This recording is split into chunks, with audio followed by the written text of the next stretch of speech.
আসসালামু আলাইকুম প্রিয় দর্শক, আপনারা এর মধ্যে হয়তো সবাই জানেন যে আজকে সকালে ঢাকা রিপোর্টার্স ইউনিটিতে একটা অঘটন ঘটেছে। অঘটনটা এই ধরনের, মঞ্চ ৭১ নামে একটা সংগঠন, যে সংগঠনটা আরো প্রায় দিন ২০ আগে আত্মপ্রকাশ করেছে কতিপয় মুক্তিযোদ্ধাদের সম্বন্ধে। বেশ কয়েকজন বেশ সুনাম খ্যাত মুক্তিযোদ্ধা ওনারা মিলে একটা সংগঠন করেছেন, নাম হলো মঞ্চ ৭১। সেই সংগঠনের ব্যানারে আজকে একটা গোল টেবিল বৈঠকের আয়োজন করা হয়েছিল এবং সেই গোল টেবিল বৈঠকের আয়োজনের মূল প্রতিপাদ্য বিষয় ছিল, আলোচনার বিষয় ছিল আমাদের সংবিধান কেমন হবে, সংবিধানটা নিয়ে কি হচ্ছে এবং আমাদের সংবিধানের প্রকৃত দৃষ্টিভঙ্গিটা কি হওয়া উচিত, এগুলো নিয়ে আলোচনা। সেই আলোচনার প্রধান অতিথি হিসেবে নাম লেখা ছিল ডক্টর কামাল হোসেনের, এবং জেডাই খান পান্না আইনজীবী, উনি ছিলেন এই অনুষ্ঠানের সভাপতি পদত্ব করার কথা ছিল। ঢাকা ইউনিভার্সিটি আইন বিভাগের অধ্যাপক হাফিজুর রহমান কার্জন সেখানে গিয়েছিলেন, বেশ কয়েকজন সাংবাদিক গিয়েছিলেন এবং বেশ কয়েকজন মুক্তিযোদ্ধাও গিয়েছিলেন, যারা নাকি খেতাবপ্রাপ্ত মুক্তিযোদ্ধা, এমন কিছু লোক সেখানে ছিলেন। কিন্তু সেই অনুষ্ঠানটা এক পর্যায়ে ভণ্ডুল হয়ে যায়।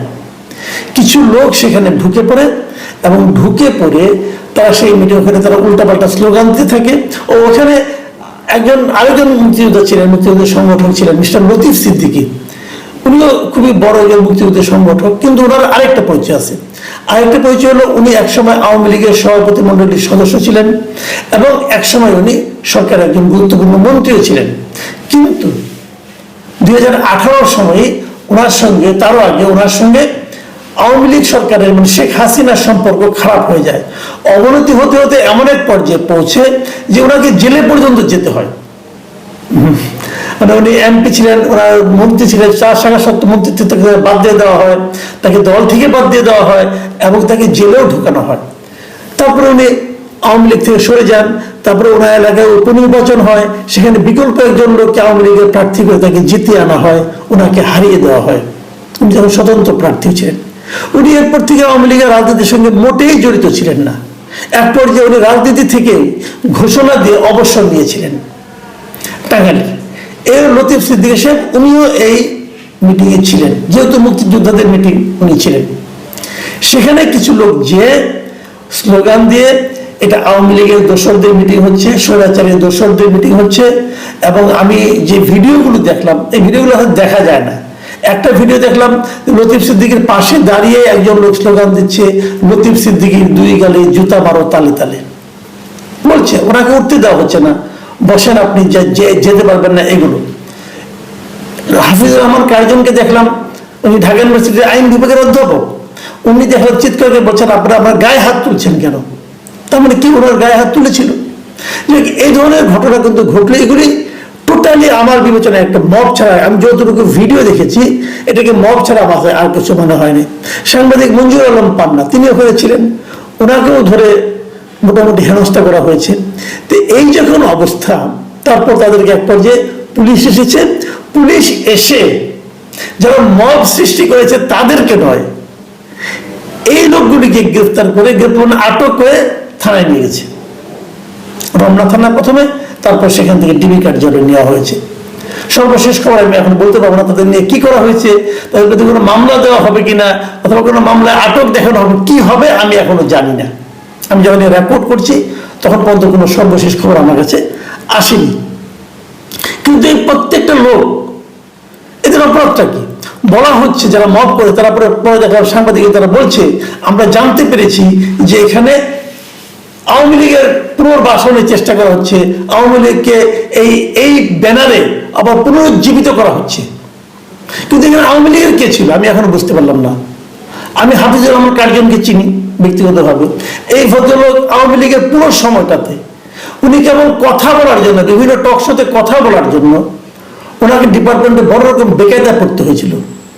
এই সত্য মিথ্যা জানার জন্য আপনি উপদেষ্টা আসিফ নজরুলকে জিজ্ঞাসা করতে পারেন, কারণ উনি ওনারই সহকর্মী। মঞ্জুর আলম পান্না উনি আওয়ামী লীগ সরকারের সমালোচনা করার জন্য ওনাকে ইটিভি থেকে ওনাকে চাকরিচ্যুত করা হয়েছিল। সেই মঞ্জুর আলম পান্না এখন তাকে আওয়ামী লীগের দোষী হিসেবে আখ্যায়িত করা হচ্ছে এবং তাকে এগুলি করা হচ্ছে। এই যে ঘটনাগুলি ঘটলো, তাহলে পুলিশ এদেরকে ধরে নিয়ে গেল এবং যারা নাকি এই মবগুলি ঘটিয়েছে তারা বলতেছে, তারা দাবি করতেছে প্রেসের সামনে, মিডিয়ার সামনে, যে এখানে আওয়ামী লীগকে পুনরুজ্জীবিত করা হচ্ছে, আওয়ামী লীগকে আবার জাগিয়ে তোলার জন্য ষড়যন্ত্র করা হচ্ছিল। ষড়যন্ত্রটা কোথায়, ওনারা কিভাবে প্রমাণ পেলেন, এটা এখন আমি বুঝতে পারলাম না। আমরা কিন্তু এরকম দেখেছি, আমরা কিন্তু আওয়ামী লীগ আমলে এরকম দৃশ্য দেখেছি। জামাতে 4-5 জন লোক হয়তো কোনো একটা রেস্টুরেন্টে বসে চা খাচ্ছে, তাদেরকে ধরে নিয়ে আসা হতো এবং ধরে এনে বলা হতো তারা সরকার বিরোধী ষড়যন্ত্র করছে, তারা রাষ্ট্রদ্রোহিতামূলক আচরণ, রাষ্ট্রের বিরুদ্ধে ষড়যন্ত্র করছে, এগুলি বলে তাদেরকে ধরে গ্রেপ্তার করা হতো। তো যদি সেটাই আপনারা রিপিট করেন এখন, তাহলে তাদের সঙ্গে আপনাদের পার্থক্যটা কোথায় থাকলো? এরা আবার নিজেদেরকে বলছে এরা নাকি জুলাই যোদ্ধা, কোন সংগঠন আমি জানি না। আমার এক সাবেক কলিগ সাংবাদিক, উনি এখন লন্ডন থাকেন, উনি দেখলাম একটা স্ট্যাটাস দিয়েছেন। সেই স্ট্যাটাসে বলেছেন যে মঞ্চ 71 নামে একটা ভুলফোর সংগঠন। যদি মঞ্চ 71 ভুলফোর সংগঠন হয়ে থাকে, তাহলে যারা জুলাই যুদ্ধে ছিলেন যে তাদের অ্যাটাক করলো, তারা কি ভুলফোর সংগঠন নয়? এই সংগঠনের অস্তিত্ব কোথেকে আসলো? এখন জুলাই নামে অনেক সংগঠন বাজারে পাওয়া যায়, অনেক দোকান দেখবেন আপনি, কিছু হলে জুলাই চেতনা, কিছু হলে জুলাই যুদ্ধ, যেমন আমরা আগে দেখতাম মুক্তিযুদ্ধের চেতনা, অমুক তমুক, একই জিনিস আমরা রিপিট দেখতে পাচ্ছি। ঠিক আছে, যদি ওনারা তেমন কিছু করে থাকেন তাহলে আপনি পুলিশের কাছে যান, তাদেরকে পুলিশে ধরবে। কিন্তু আপনারা ভেতরে যে হইচইগুলি করলেন, টেবিল ভাঙচুর করলেন, সব তো ভিডিও দেখলাম, তাহলে এটাকে আমি কি বলবো? দেখুন, এ ধরনের একটা ঘটনা ঘটলো। আমি আজকে খুব সকৌতুকে কয়েকটা পত্রিকা দিকে তাকালাম। আমার পত্রিকাগুলো শিরোনাম দেখেন, আমরা মিডিয়াকে নিয়ে কতটুকু আশাবাদী হতে পারি এই শিরোনামগুলি দেখলে আপনি বুঝতে পারবেন। প্রথম আলো শিরোনাম করেছি, লতিফ সিদ্দিকী ও ঢাকা বিশ্ববিদ্যালয়ের শিক্ষককে অবরুদ্ধ, পুলিশের সোপর্দ। সমকাল শিরোনাম করেছে, লতিফ সিদ্দিকী ও ঢাকা বিশ্ববিদ্যালয়ের শিক্ষককে অবরুদ্ধ করে পুলিশের সোপর্দ। একই লাইন, একই কথা। ইত্তেফাক রিপোর্ট করেছে, তার শিরোনাম, ঢাকা রিপোর্টার্স ইউনিটি থেকে লতিফ সিদ্দিকী আটক। আমার দেশের শিরোনামটা কি? তারা প্রথমে ছোট করে লিখেছে, মঞ্চ 71 নামে ফের আওয়ামীদের একত্র হওয়ার চেষ্টা, লতিফ সিদ্দিকী, মফিজুল সহ অন্তত 10 নেতা কর্মী আটক। লতিফ সিদ্দিকী তো আওয়ামী লীগের কেউ না রে ভাই, আপনি কি করে লিখলেন? আর মঞ্চ 71 নামে যে আওয়ামীদের একত্রিত হওয়ার চেষ্টা, এটা আপনি প্রমাণ করবেন কিভাবে? আপনি প্রমাণ করতে পেরেছেন? মুখে যা আসলে বলে দিলেন, এর নাম সাংবাদিকতা? শুনুন, যুগান্তর কি লিখেছে? যুগান্তর লিখেছে মঞ্চ 71, আবার ওটা লিখেছে ইনভার্টেড কমার মধ্যে। ইনভার্টেড কমার মধ্যে রাখা দরকার কি? মঞ্চ 71 তো একটা ঘোষিত সংগঠন। মঞ্চ 71-এর ব্যানারে আওয়ামী লীগের রাজনৈতিক কর্মসূচি, এটা কে লিখতেছে? যুগান্তর। ওনারা কি করে প্রমাণ করবেন এটা আওয়ামী লীগের রাজনৈতিক কর্মসূচি? আমি বুঝি না, মানে সম্পাদকীয় দায়িত্ব কারা পালন করেন? এটা সম্পাদকীয়, এটা মানে সংবাদপত্রের কোন এথিক্সে পড়ে যে আওয়ামী লীগের রাজনৈতিক কর্মসূচি আপনি প্রমাণ করতে পারবেন? হ্যাঁ, একটা জায়গা পাবেন, সে প্রসঙ্গে একটু পরে আমি বলছি। কালের কণ্ঠ লিখেছে, সাবেক মন্ত্রী লতিফ সিদ্দিকী আটক। এটা খুব ফ্ল্যাট একটা হেডলাইন করছে, মোটামুটি আমি এটাকে ভালোই বলবো। কিন্তু এখানে একটা কথা, সেই কথাটা হলো কি, মূল ঘটনা তো লতিফ সিদ্দিকী আটক নয়, ওখানে একটা মব হলো, একটা গোল টেবিল বৈঠক করে করে ধ্বংস করে দিলেন। ওটা নিয়ে কোনো আলোচনা নেই, ওটা কোনো শিরোনাম নেই, ওটা মূল নিউজ না। আজকের পত্রিকা শিরোনাম করেছে, লতিফ সিদ্দিকী ও অধ্যাপক হাফিজুর সহ ডিআরইউ অনুষ্ঠান থেকে আটক 11 জন ডিবি হেফাজতে। যাদের আটক করা হয়েছে ওদের ডিবি হেফাজতে নেওয়া হয়েছে। এই যে বিষয়গুলো হয়েছে, দেখুন আমি আজকের পত্রিকা থেকে একটু মানে নিউজের প্রথম কয়েকটা লাইন পড়তে চাই।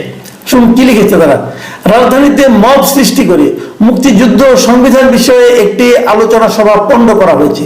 ওনারা কিন্তু পণ্ড বিষয়টি আগে এনেছেন। তারপর লিখেছেন, ওই আলোচনা সভায় বক্তা হিসেবে যোগ দেওয়া আওয়ামী লীগ থেকে বহিষ্কৃত নেতা সাবেক মন্ত্রী আব্দুল লতিফ সিদ্দিকী ও ঢাকা বিশ্ববিদ্যালয়ের আইন বিভাগের অধ্যাপক শেখ হাফিজুর রহমান 4 জনকে হেনস্থা করা হয়েছে। পরে পুলিশ এসে তাদের 2 জন সহ 11 জনকে নিরাপত্তার খাতিরে গোয়েন্দা পুলিশের কার্যালয়ে নেওয়া হয়েছে। দেখুন এটুকু ঠিক আছে, ওনাদের নিউজটা আমার কাছে ভালোই লেগেছে যে তারা আসলে খুব মানে অবজেক্টিভ জার্নালিজমটা করেছে। তো এখন অন্যরা কি করলো? অন্যদের ভাবখানা মনে হলো যে ওইটা যে একটা মিটিং যে পণ্ড করা হলো, একটা গোল টেবিল বৈঠককে যে পণ্ড করা হলো, এটা ইম্পর্টেন্ট না। ওখানে যে মব তৈরি করা হলো এটা ইম্পর্টেন্ট না, ইম্পর্টেন্টটা কি লতিফ সিদ্দিকী গ্রেফতার করা হয়েছে, মানে পাঠকের দৃষ্টিটাকে ওইদিকে ঘুরিয়ে দেওয়া হচ্ছে। তার মানে প্রকারান্তরে এরাও কিন্তু এই ধরনের মবকে এক ধরনের প্রশ্রয় দিচ্ছে। আমরা এতদিন বলে এসেছি যে সরকার প্রশ্রয় দিচ্ছে, সরকারের প্রেস সেক্রেটারি তো বলেই বসেছেন, একটা স্বীকৃতি দিয়েছেন, এরা মব না, এটা হলো প্রেশার গ্রুপ। এখানে প্রেশারটা কিভাবে গ্রুপ পালন করলো আমরা বুঝান তো ভাই, জনাব শফিকুল আলম ভাই একটু বুঝান, আপনারা করছেনটা কি? আগামীকাল যে কোনো জায়গায় তারা যাবে। আমি তো মনে করি যে যদি মব যারা সৃষ্টি করলো তারা এটা করতে পারে গণতন্ত্রের কোন ধারায় করতে পারে? গণতন্ত্র বাদ দেন, আইনের কোন ধারায়?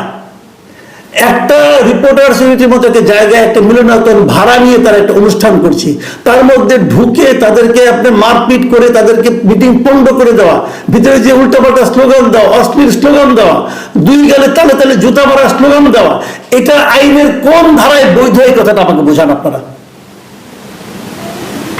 যদি তারা আওয়ামী লীগের পক্ষ, আওয়ামী লীগ পুনর্জীবনের চেষ্টা করে থাকে, যদি সে ধরনের বক্তব্য দিয়ে থাকে, এটা আপনার রেকর্ড করে পুলিশকে দেন, সরকার ব্যবস্থা নেবে। কারণ এই মুহূর্তে আওয়ামী লীগের পক্ষে কথা বলা, আওয়ামী লীগের রাজনীতি নিয়ে আওয়ামী লীগের কোনো রাজনৈতিক কর্মকাণ্ড করার কোনো সুযোগ তো নাই, কারণ এটা সরকার নিষেধ করেছে, সরকারের নিষিদ্ধ ঘোষণা করেছে, তাদের নির্বাহী আদেশে করেছে। সেই নির্বাহী আদেশটা আমরা পছন্দ না হতে পারে, যেমন আমারই পছন্দ হয় নাই, কিন্তু আমি যেটাকে অমান্য করতে পারবো না, এটাই তো ঘটনা। তো সেরকম কেউ কিছু করলে আপনি বলেন, ওখানে কি আওয়ামী লীগের লোকজন কয়জন ছিল বলেন আপনারা? লতিফ সিদ্দিকী কি আওয়ামী লীগের লোক নয় তো, আর কি আওয়ামী লীগের লোক বলুন তো? এই যে বিষয়গুলো হচ্ছে, পাবনা কি আওয়ামী লীগের লোক? হাফিজুর রহমান কার্জন কি আওয়ামী লীগ করেন? আমি দেখলাম একজন প্রখ্যাত সাংবাদিক মাহবুব কামাল, উনি লিখেছেন যে আমি জীবনে কোনোদিন আওয়ামী লীগ করিনি, আওয়ামী লীগের সঙ্গে কোনোদিন সম্পর্ক ছিল না, তারপরেও বোধহয় ওখানে গিয়েছিলেন, আমাকে 3 ঘন্টা আটক থাকতে হলো। এটি কি প্রমাণ করে? আমরা কোন রাজত্বে আছি? এর নাম কি শাসন? আমি একটা লিখেছিলাম, আমি আজকে একটা ফেসবুকে একটা স্ট্যাটাস দিয়েছিলাম এটা নিয়ে। তো আমি বলেছিলাম যে আমার কাছে মনে হয়েছে যে এরকম দুর্বল এবং মেরুদণ্ডহীন সরকার আমি এর আগে দেখিনি, যাদের কোনো অ্যাকশন নেওয়া হয় না। সেখানে মানে কত লোক যে কত ধরনের মন্তব্য করেছেন, পজিটিভ মন্তব্যের বেশি, যারা নাকি নেগেটিভ মন্তব্য করেছেন তাদের এবার দেখার চেষ্টা করেছে লোকগুলিকে, ওগুলো সম্ভবত বট, কারণ ওখানে প্রায় দেখি লক করা, তাদের প্রোফাইল লক করা, আবার অনেকে দেখলাম রিসেন্ট করেছে, যাই করে কোনো সমস্যা নেই এতে আমার। কিন্তু আমি খালি একটা কথা বলি, এই যে জুলাই বাহিনী, অমুক বাহিনী, তমুক বাহিনী, তারা যে আমাকেও বলে, কিন্তু আমাকে, তারপরে আমাদের একটা গ্রুপ ছবি ছিল আমার, আনিস আলমগীরের এবং আব্দুল মুর্তসারের, সেখানে দেখলাম যে প্যারিস থেকে আবার উস্কানি দিচ্ছে পিনাকি ভট্টাচার্য যে এদেরকে এখনই গ্রেপ্তার করতে হবে, নাহলে দেশ থেকে উচ্ছন্নে যাবে। আমি খালি একটা কথা বলি যে জুলাই বাহিনী যারা আছেন তাদেরকে শরীর বন্ধু অনুরোধ, ভাই আমাদেরকে আওয়ামী লীগের দালাল বলার আগে আওয়ামী লীগের 15 বছর আপনারা কি করেছেন আর আমি কি করেছি, আমরা কি করেছি, তাদেরকে তালিকা নিয়ে বসেন, তাদেরকে তালিকা নিয়ে বসেন।